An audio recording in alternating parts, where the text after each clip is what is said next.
You ready? Okay, I'm ready. Okay, so we're going to start over. Okay, so tell us your first and last name and tell us Alexander I. Wilkie, and the day and month and year it is. April 8th, 2021. And tell us where we're having this session. What city is this? In my home on April 8th, 2021. In St. George, Utah. St. George, right. Okay, so where and when were you born, Alex? I was born November 16th, 1929 in Holly, Colorado. Okay. That is right on the Kansas border. Tell us the names of your parents and the names of any brothers or sisters. The name of my father was Alexander Hamilton Wilkie, and my mother's name was Alma Ruth Van Dyke. And they met in Colorado, eastern Colorado. And from there, I was conceived in 1929. And then I have a brother, Robert, who died a few years ago, who was born afterwards, and there was about 13 months apart for each of us.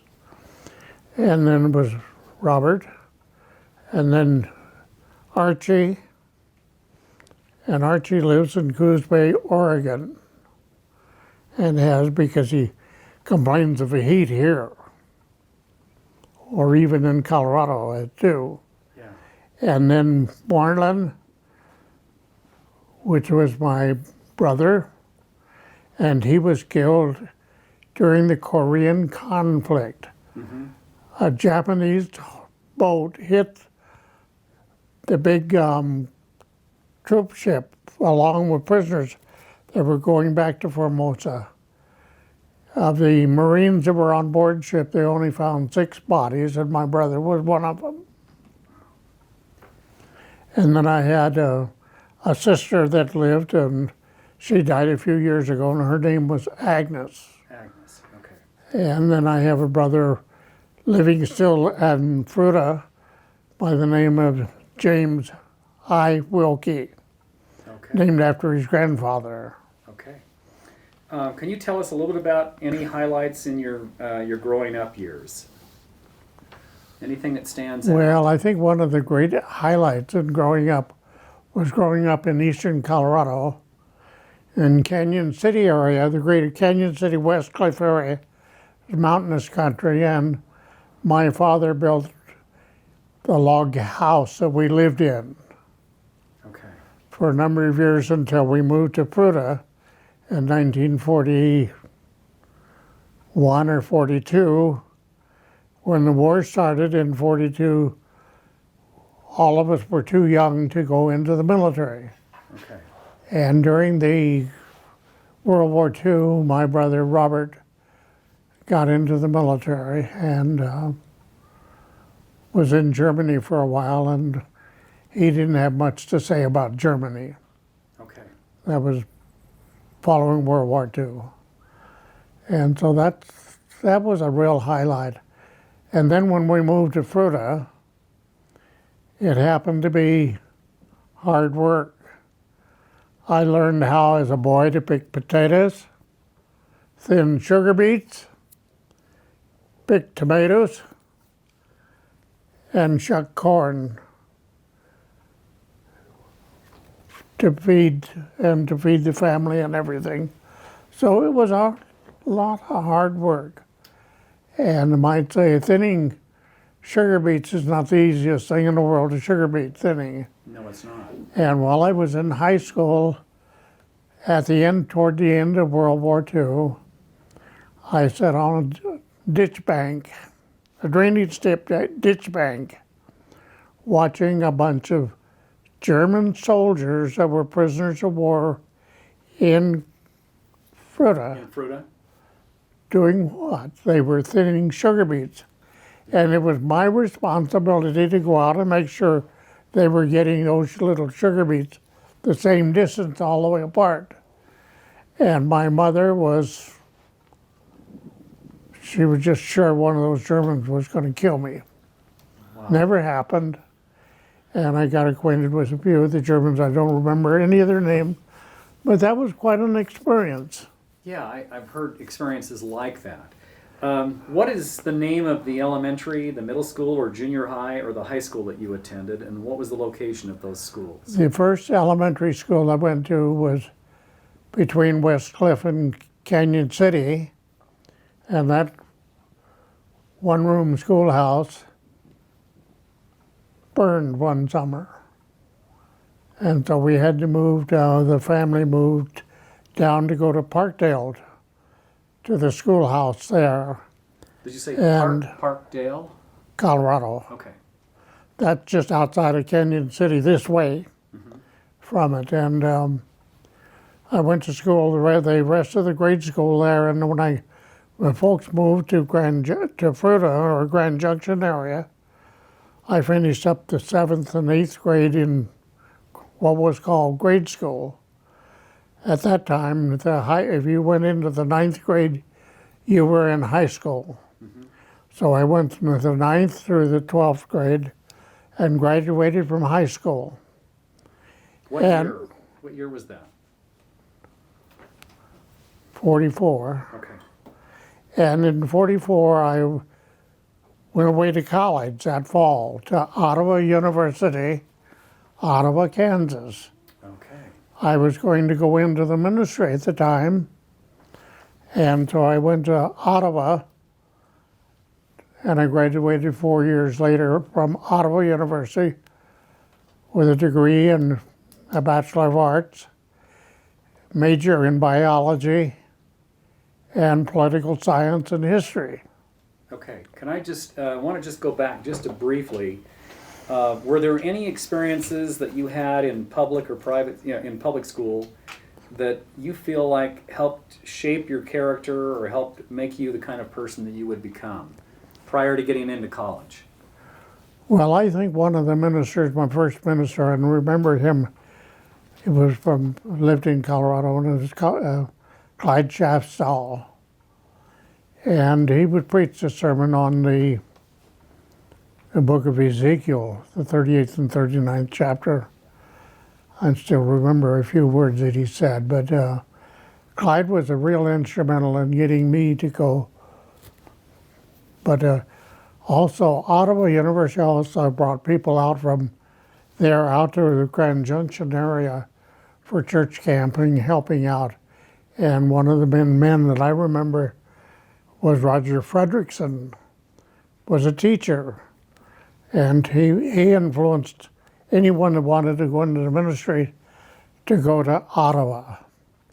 And now I finished up the grade school and high school at Fruita, and then to college. And from college, I went to Central Baptist Seminary from 1952 to 1957, studying for the ministry with a degree in church history. A few years later, and some of my travels going to England and Rome and Egypt and Austria, I was then awarded by Central from not just a Bachelor of Divinity, but a Master of Divinity degree for the work that I've done. And my thesis in graduate school was, what did St. Augustine contribute to Protestant theology? And my professor at the time of church history in seminary said, "You go prove that." So he took me to the library at Central, and he pointed up to a row of books there, and I began to count them. There were 38 volumes in that row book that St. Augustine wrote. He said, "You read all of them. Then you've got to go over to the Catholic high school or the Catholic college in Kansas City, Kansas. And any books that they have there on Augustine that you haven't read, you get them." I went to the Nazarene Seminary in Kansas City, Missouri, did the same thing, and then he said, "Oh, but you're not off the hook yet. you've got to go back up to the University of Kansas. Any book they have on St. Augustine you haven't read, you've got to get. Oh my gosh. And so I read all of these here, and I wrote my thesis, and I turned it in.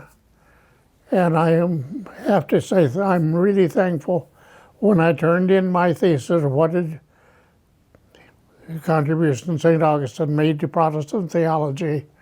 The professor said, outside of the grammar, it's accepted word for word as you've written it. Wow. And I happen to know some of my own classmates had to do what? They had to rewrite their thesis 2 or 3 times over before it was accepted. Wow. So I thought that was the highlight of graduate school. And then postgraduate studies in England, the great Canterbury Cathedral. Oh, wow. And I have stood on the high altar in the great church of Canterbury, where the bishop of the church was executed at the high altar. Was that the Church of England? That was the Church of England. Okay. I need to diverge, just want to diverge just for a minute. We'll come back to the ministry. But in your social life, who did you marry? And when and where did you get married, and any children? The first marriage was in Kansas City, Kansas. And I married my first wife, which was Marilyn Joyce Wilkie. Okay. That was her last name. And we had 2 children. We were in Magna living at the time. And the names of the children? Alex Andrew I. Wilkie Jr. and Marilyn Joyce Wilkie as the 2 the boy and the girl. How did you meet your wife? We met while I was in school going to one of the churches. And you met at, did you say was this in Kansas? I married in Kansas. Okay. In Ottawa?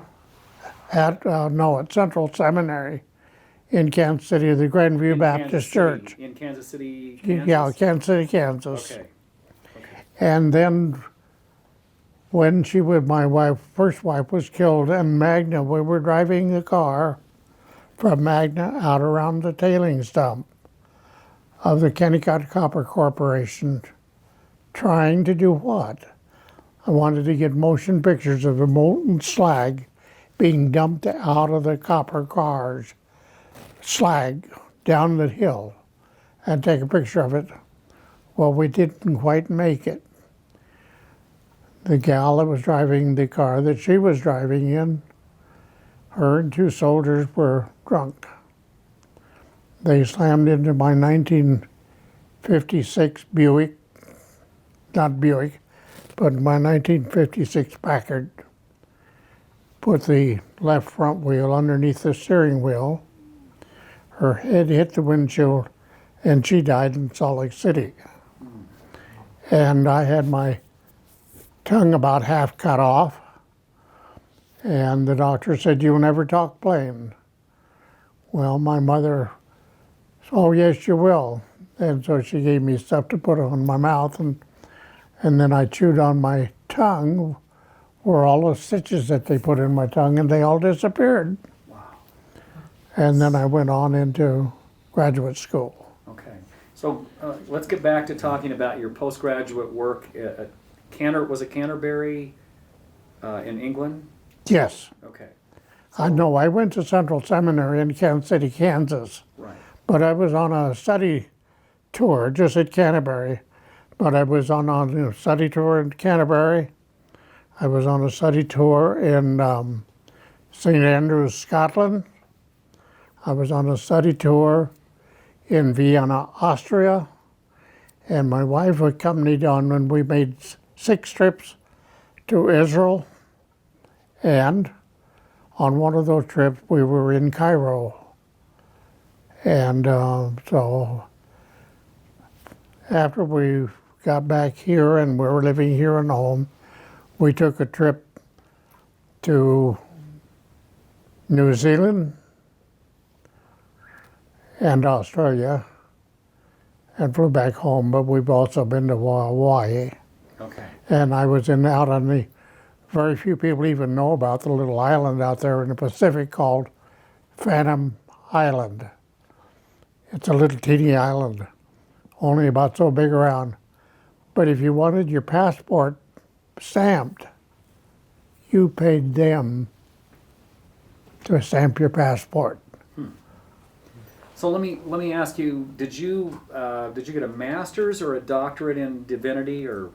No, I went back for the study for a Doctor of Divinity, but I have a Master of Divinity and a Bachelor of Divinity from my stuff at work at Central. Okay. And when I went back for the other study was with McCormick Theological Seminary in Chicago.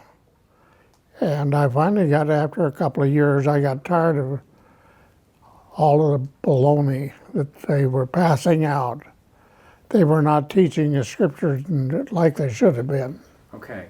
So then, occupation-wise, what was your first full-time job or vocation that led you to become a pastor? Eventually, become a pastor of the Community Baptist Church. One of the things while I was in college, no, it was at Central Seminary. I worked for A&P Tea Company. At that time, it was the largest grocery chain in the world. You said A&P, right?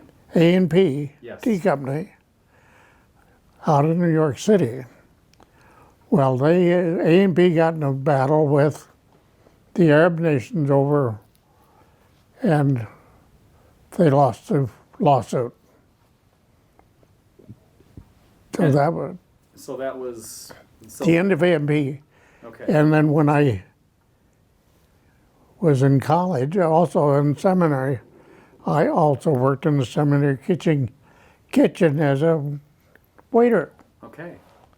So where did you get your first full-time job as a pastor or reverend? My first full-time job as a pastor was at Magna, Utah. Okay. But previous to that, I had been a pastor of a little church in Iowa, Leon, Iowa, while I was in graduate school. Leon, how do you spell that? Leon. Leon.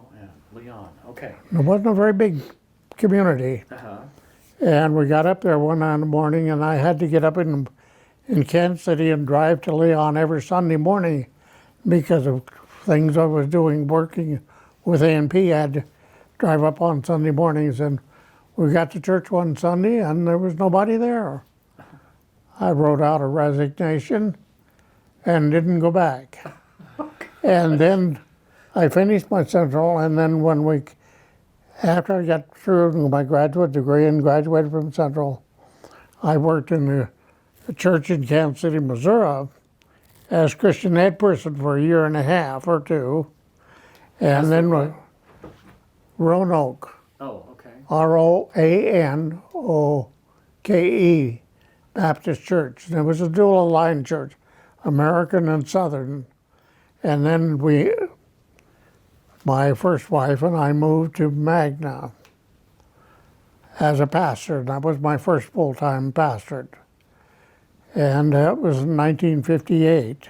Was that with the American or Southern Baptist? American Baptist. American Baptist. Okay. The Southern Baptist, the church in Kansas City, Missouri, was just a dual, happened to be, at the time I was there, was a dual line church. Okay.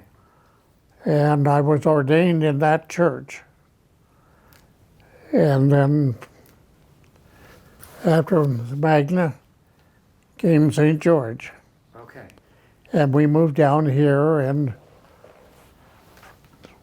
61.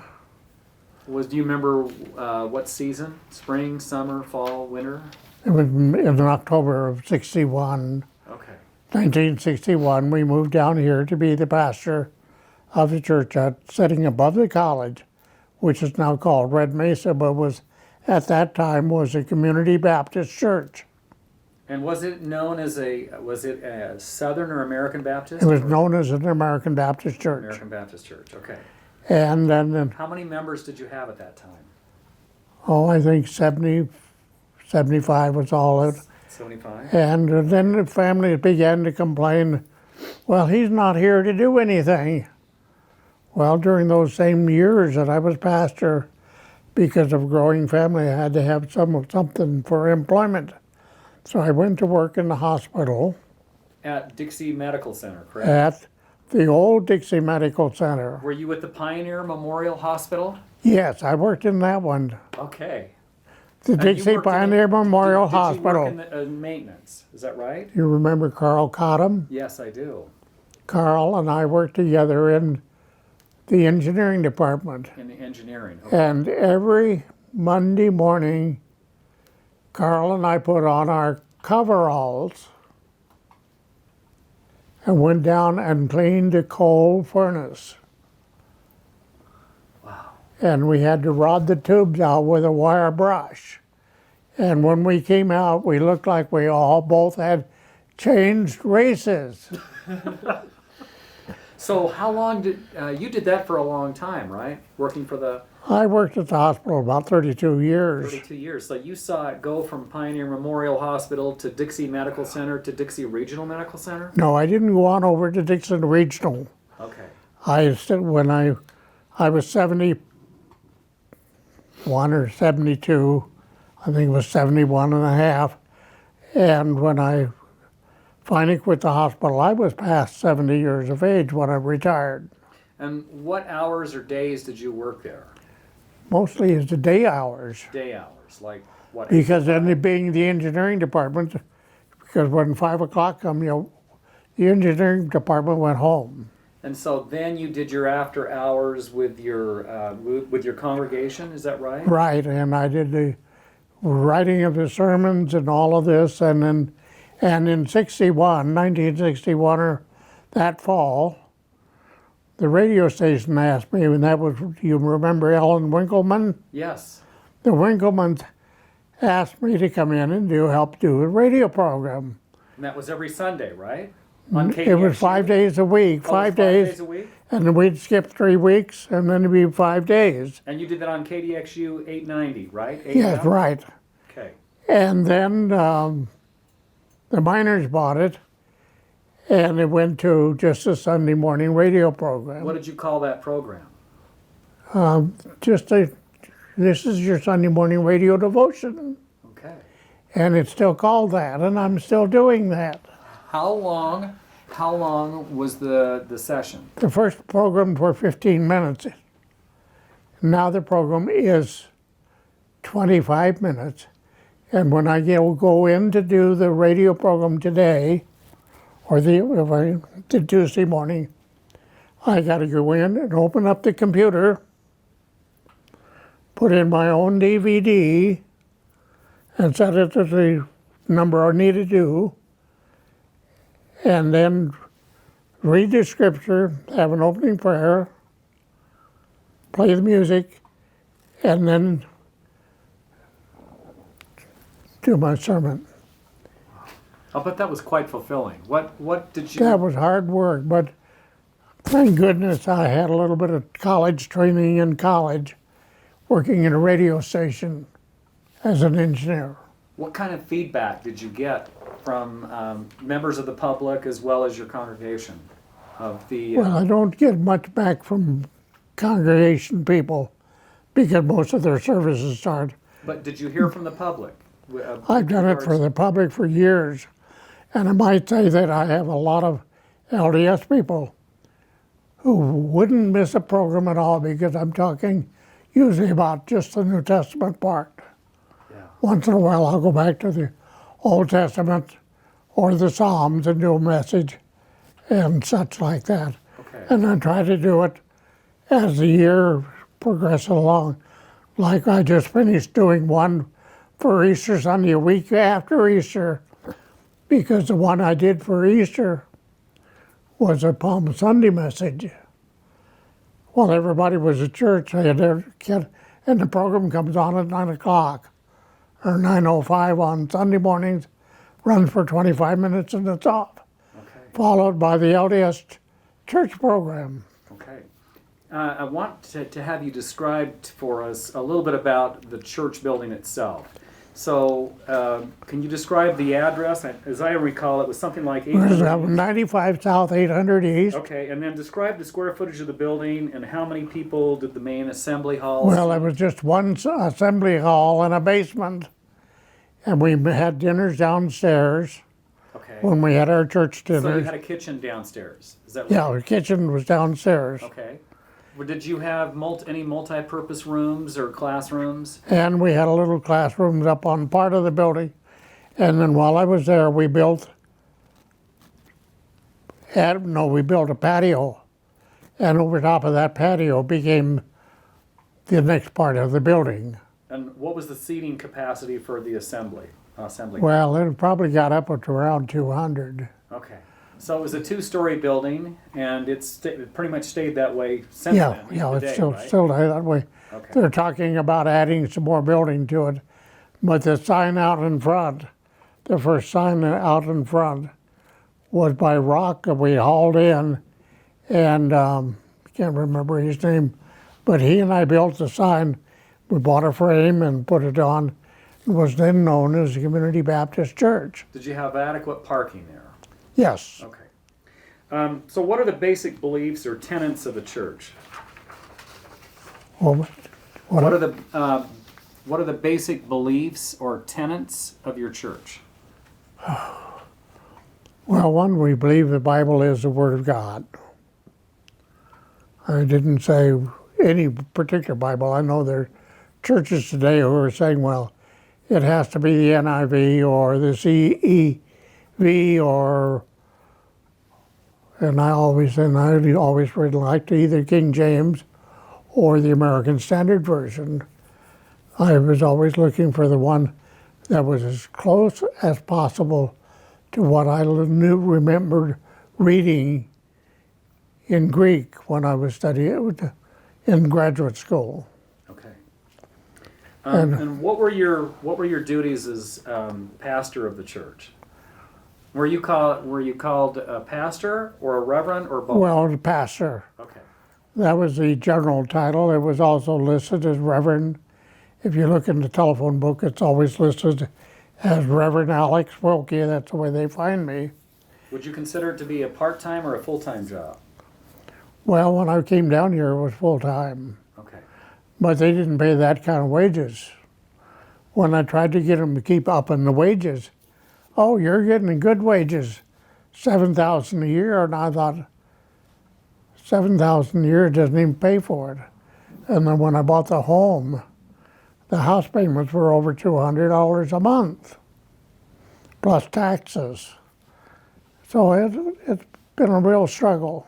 What were your main duties and responsibilities as pastor of the church? Well, when I first came here, I did a lot of weddings because it happened to be that California, if you were 14 and 16, a boy and a girl, 14 and 16, they wanted to get married in California and Arizona and Nevada. They had to have the judge's approval. But Utah only required the girl to be 14 and the boy to be 16. With parents' consent, they could come to be married. And so the first year or a few years, I did a lot of weddings. Wow. What else? What else besides weddings did you do? You gave your weekly sermon, right? Oh, yes. Church. What was the church service? What was that outlined? In other words, what Well, was the church scheduled service each always Sunday? had whatever I was preaching, I always was trying to keep it to about 15 or 20 minutes. I always tried to stay to the theme. In other words, if you read Matthew 1 to 10, you don't jump all over the Bible to prove that. You stay with that particular text. And I see so many people jumping from one place to another to prove something, and I don't think that's right. So, and did you have a regular amount of visitors that came to visit your church each Sunday, or was there particular like holidays when you'd see Oh, we more had visitors? Sunday school and church, all of the years I was there at the church. And as I said, the preaching was a 15 or 20-minute radio program. And we had Sunday school, and then we had our church dinners. Usually, most of the time, they were in the evening or never right after church, which we could bring. But if we had a potluck, we would bring it in, and everybody, we had tables and everything to set in and all of that. So it was. Where did your members come from? Where did the majority of your members come A from? lot of the members came in by moving. If you remember back when they were building I-15, and the Air Force was setting up where? Up on the Black Up Hill. on the Black Hill. I remember. And with the Air Force up there, they brought in people. Major Zanima was the department head of the Air Force when they came in. And then he went to Vietnam. So, did you see your membership increase when the Air Force moved in up on the Yes, Black Hill? it went up.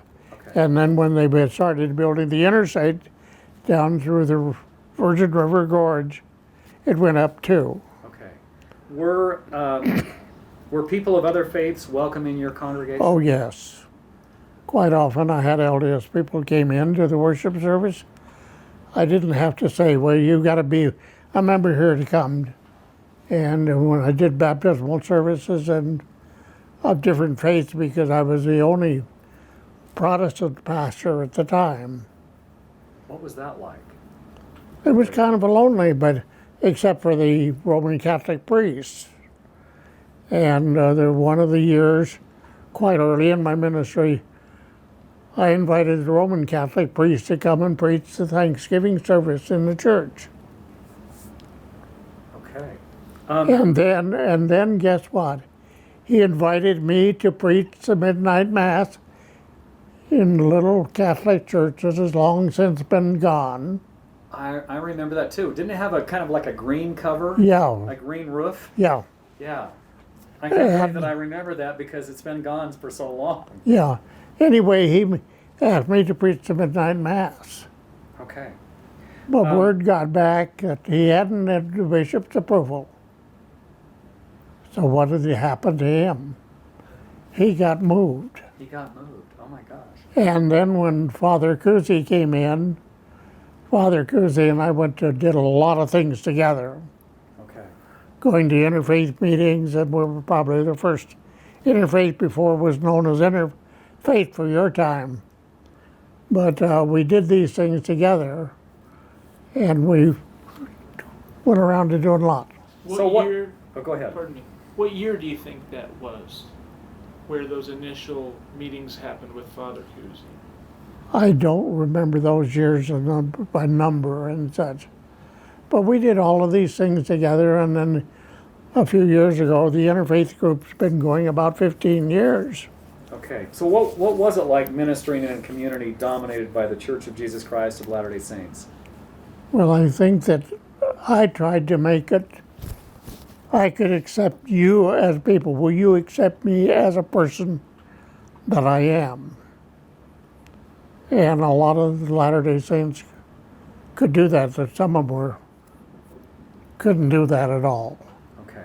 But I think that was quite important that anybody coming into the community who is not a member of any dominant faith group has to be able to accept them and get along with them. Okay. During this time, were you asked by representatives of other organizations such as clubs, other faiths, or even governmental bodies to serve in any community capacities? Well, I served as a president of the Kiwanis Club here in town years ago. I ran to be governor of the Kiwanis Club and was beat out by one of the persons in Salt Lake City who was a Kiwanis.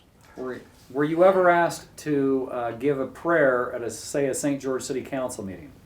Oh yes, I'd been asked to do a number of prayers at the city council. In fact, I usually used 5 or 6 of them. And since the county commissioner does the same thing, I get asked to come ever so often to give prayers for the county commission. And A number of times I've been asked by the mortuaries, will you come and do a service and give a prayer? Or will you come and just give a prayer at the service? What does that feel like to you when you do that? It doesn't bother me because I believe that if a person is a believer in God, their God is going to either reject them or save them. Okay. So how and when did you become affiliated with the St. George Interfaith Council? Probably 15 or 20 years ago. How did We that happen? started out in a group and we met with Tim Martin and just a few churches, Who is Tim the Martin? the Assemblies of God, and the Presbyterian Church and the Methodist Church and the Roman Catholic Church, and then myself, because even though I had already retired from the regular ministry in 91, I was asked to be a part of the group. Okay.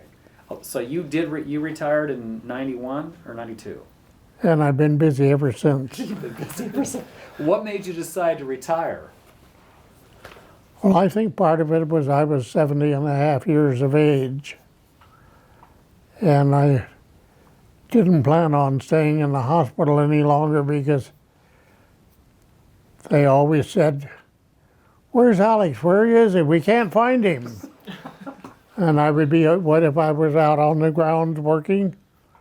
I was either sweeping the parking lots, keeping the parking lots clean, or helping plant flowers, or to do these things. And What was your greatest reward from serving as pastor of the Community Baptist Church? I think the knowing that over the years they still recognize me as being one of the past pastors of the Community Baptist Church, which they've had a number of them. Okay. So can you clarify a little bit more about how you became a member of the Interfaith Council? How did that happen? Well, I had been doing, for instance, on May 6th, years ago when there was no Interfaith Council, we always had a prayer in Worthen Park for May Day.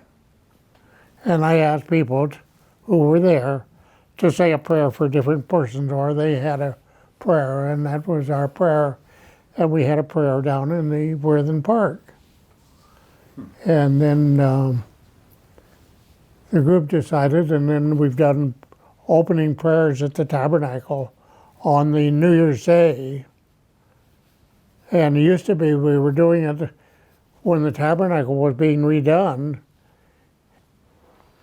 One day, Monday morning came, or the Monday to whatever day it was, came, and the city had forgot to turn off the water on that parking lot where the carousel is and all of that, but it was still New Year's Day.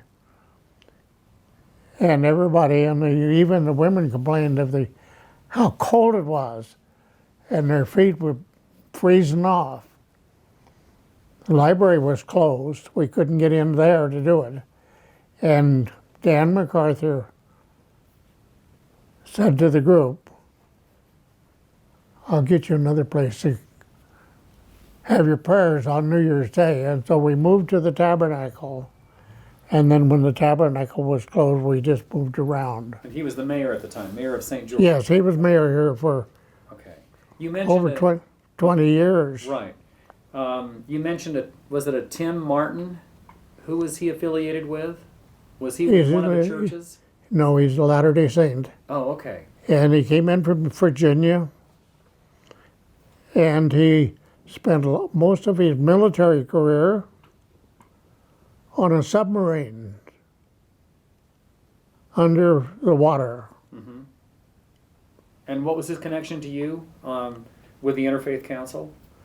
Well, he was asked a part of the team, and we asked him to be the secretary. Okay. Loren, Yeah. I can add to what you're asking there about Tim Martin.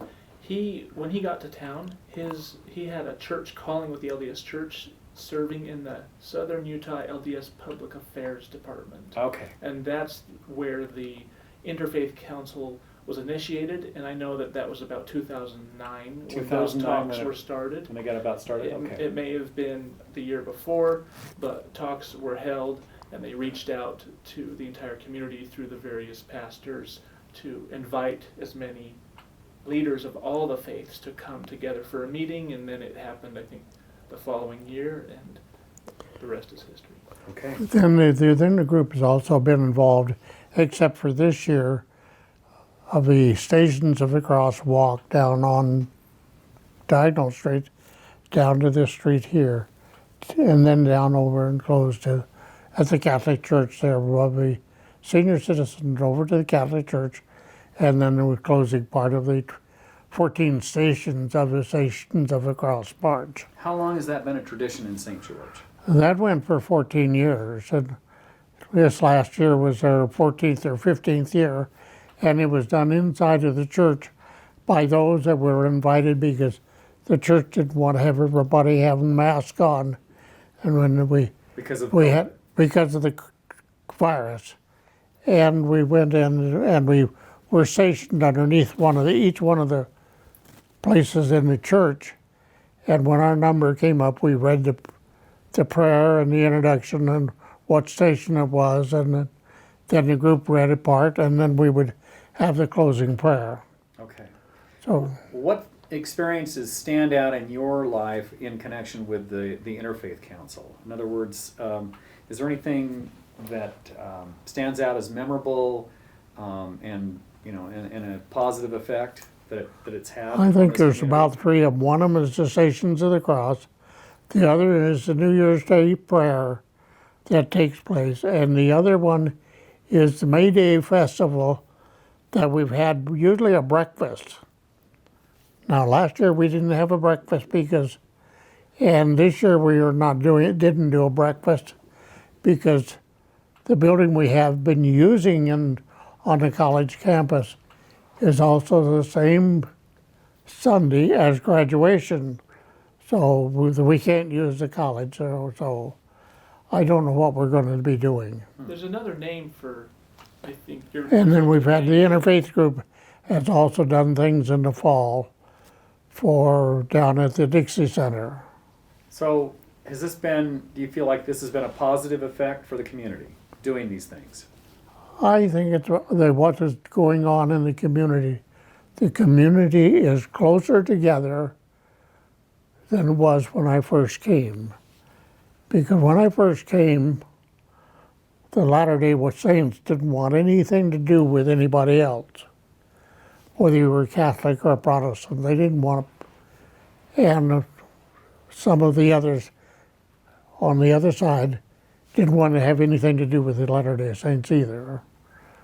And I think out of this, and part of my ministry was to bring the group so we could see that there was something of importance for each one of us.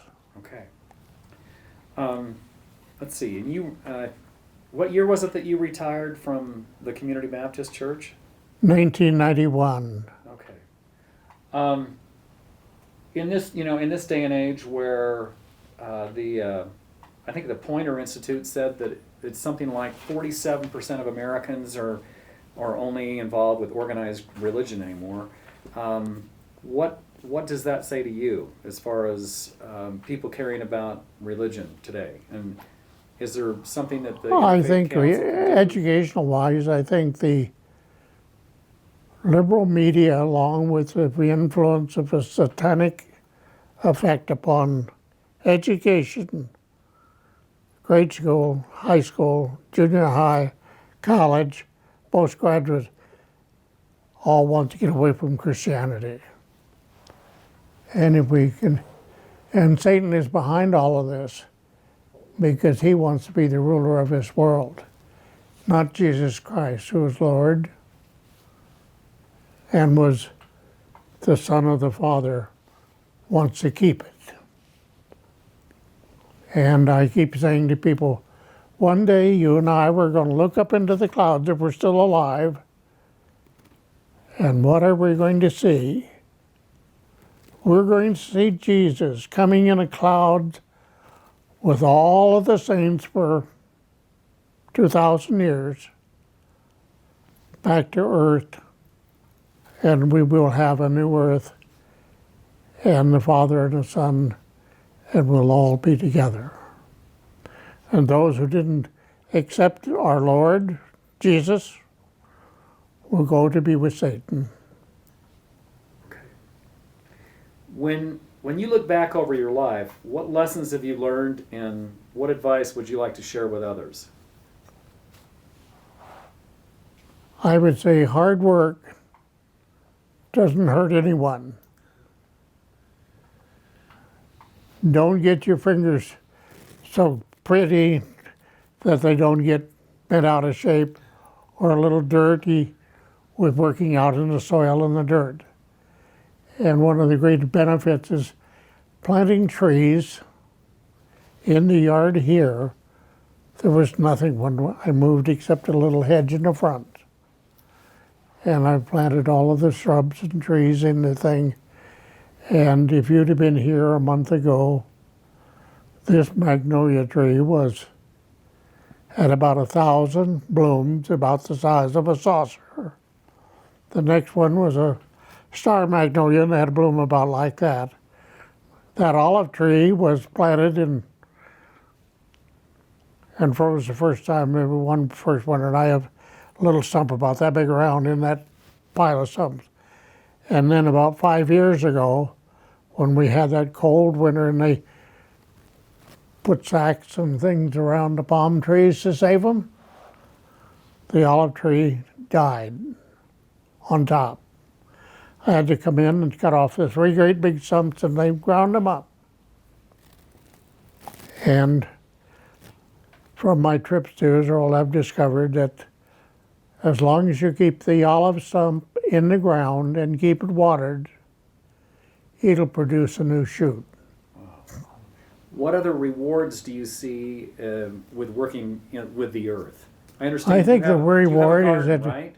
up until the last 2 years in the garden is to be able to grow enough food that we could freeze it and eat it ourselves and give it away to whoever needs it when we've needed it.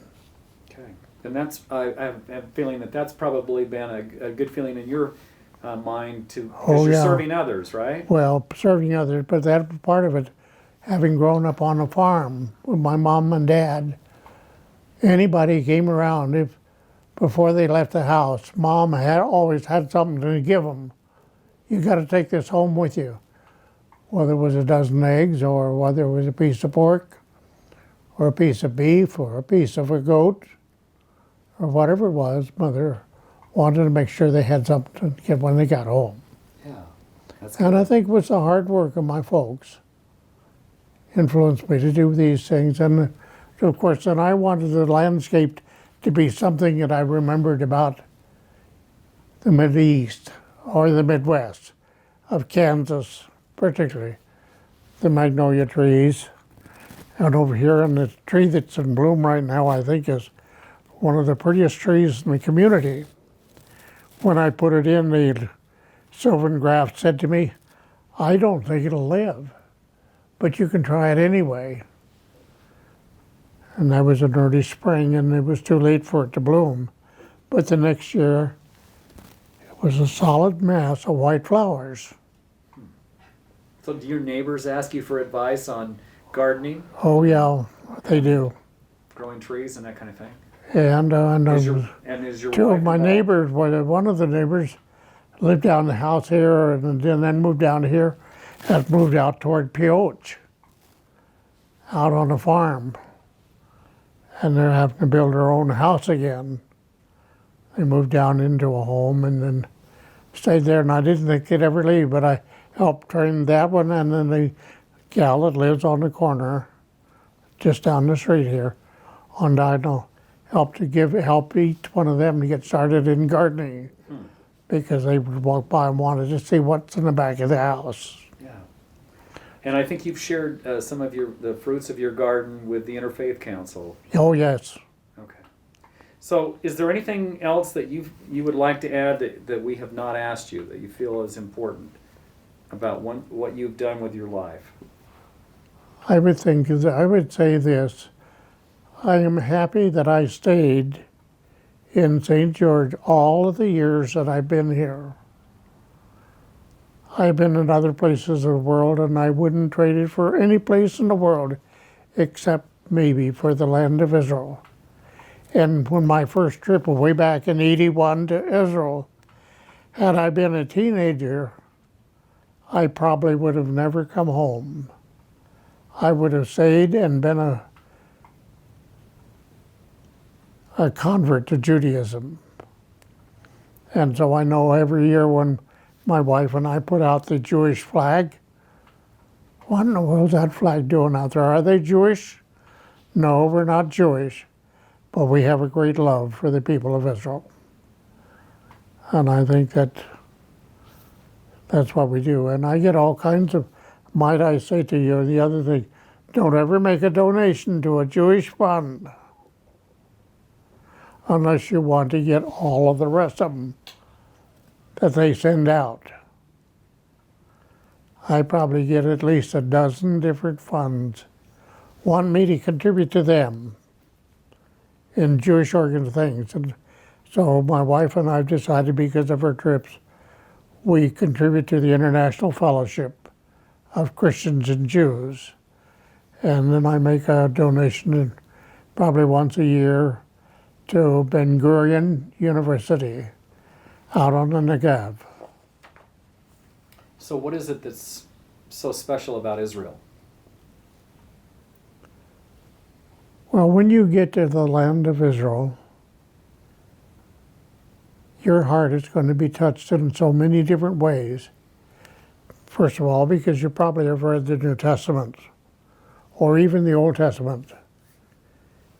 And you're going to find that those ancient buildings still have meaning and purpose.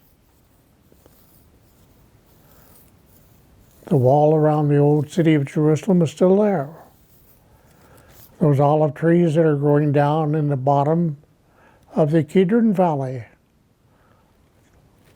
they were probably good-sized trees when Jesus was born, are still alive. And to know that, and the fellowship that you get. And I've had people say to me, "Are you Jewish? You walk and act like one?" And I said, "No, I just have a great love for the Jewish people." Okay. Jesse, do you have any questions for I Reverend was Wilkie? curious if you remembered what year you started doing the radio program. My radio program, Yes.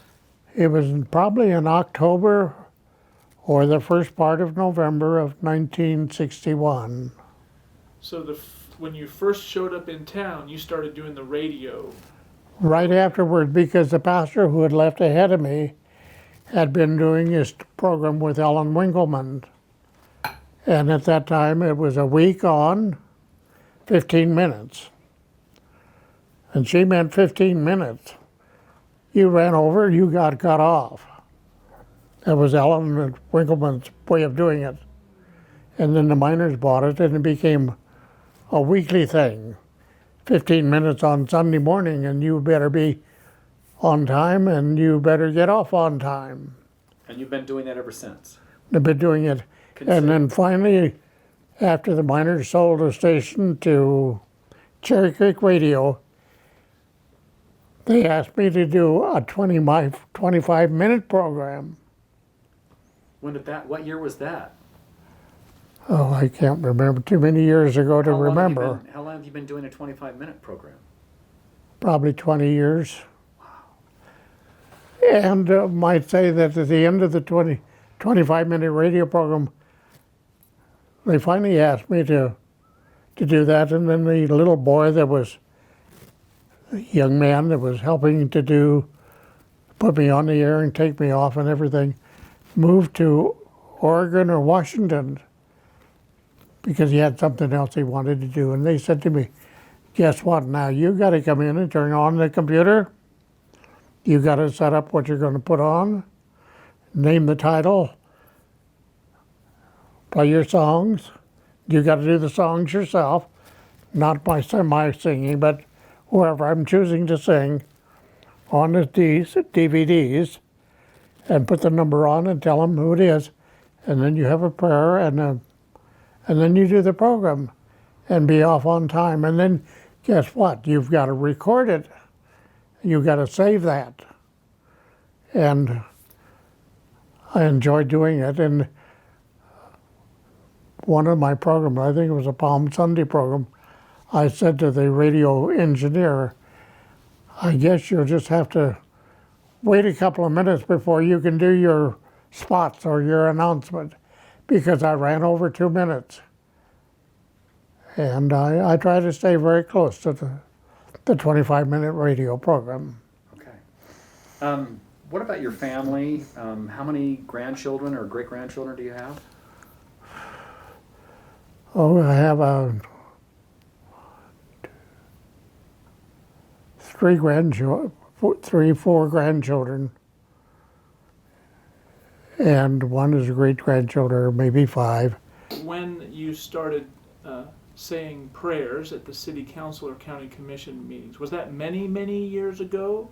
Or was that just in the past 20 Oh, no, years? it was many years before we even had the Interfaith Council.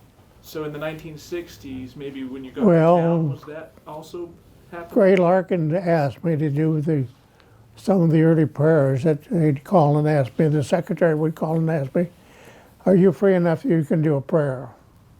So Gray Larkin was mayor of St. George at the time, right? I don't know, it's been Yeah, he a was. long time ago. Okay. Anyway, Gray Larkin and Dan MacArthur, and every time I went to do the prayer, Dan wanted to know, when did you come to St. George?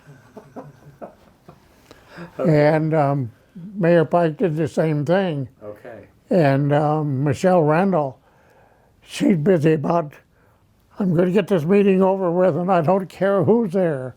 And Michelle said, Alex will stand up and give a prayer, and that's all she says. So, and then people come in on the city council. I've known a lot of them. And I've been Mayor Brooks and different people and such. And the Kiwanis Front, it was really a fun time at Kiwanis Club, because we always the gavel with when Kiwanis Club, and I have one, you could always pound on the bell. We're going to find you 15 cents or 20 cents. Yeah. Okay. What was your last question? About the prayer over the city. Can you talk a little bit about the prayer over the city part of the Interfaith Council and how that started? Well, the first prayer over the city started up on the hill where the Dixie Rock is. There is a gazebo there. And Greg, not your pastor. Pastor Jimmy Yeah, Jimmy Keston. Keston was there, and he said in the second year he was up there, he asked me to come up and help with it. And we did it for a few years up on top of the hill there with the prayer over the city. And one morning it was so cold, even with the fire burning, we were all cold. So we decided we would move downtown. The city square had been built, and we'd do there. Until I mentioned when Dan MacArthur found that we all had cold feet. So the prayer over the city has been going on ever since then. And the prayer was basically for the beauty and keeping the city what it really is. And I think that's important.